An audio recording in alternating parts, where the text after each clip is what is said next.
تین رشتے بے نقاب ہو جاتے ہیں: بڑھاپے میں اولاد، مصیبت میں دوست اور غربت میں بیوی۔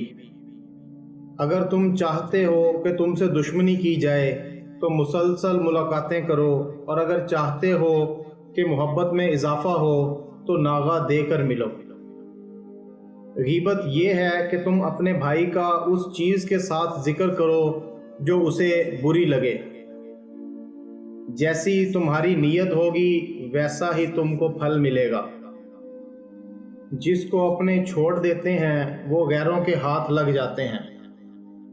جو مصیبت اللہ سے دور کر دے وہ سزا، اور جو قریب کر دے آزمائش ہے۔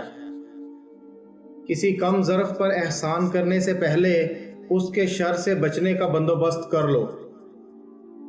لوگوں کے عیبوں سے اس طرح غافل ہو جاؤ جیسے سوتے وقت دنیا سے غافل ہو جاتے ہو۔ دوستوں کے غم میں شامل ہوا کرو ہر حال میں، لیکن خوشیوں میں تب تک نہ جانا جب تک وہ خود نہ بلائیں۔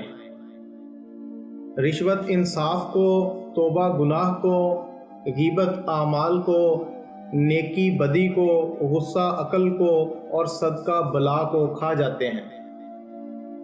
ہمیشہ اخلاق سے بات کرو، کیونکہ انسان پر سب سے زیادہ مصیبتیں اس کی اپنی زبان کی وجہ سے آتی ہیں۔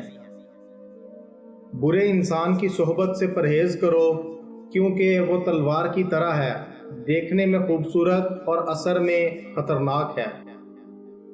توبہ روح کا غسل ہے، جتنی بار کیا جائے روح میں نکھار پیدا ہوتا ہے۔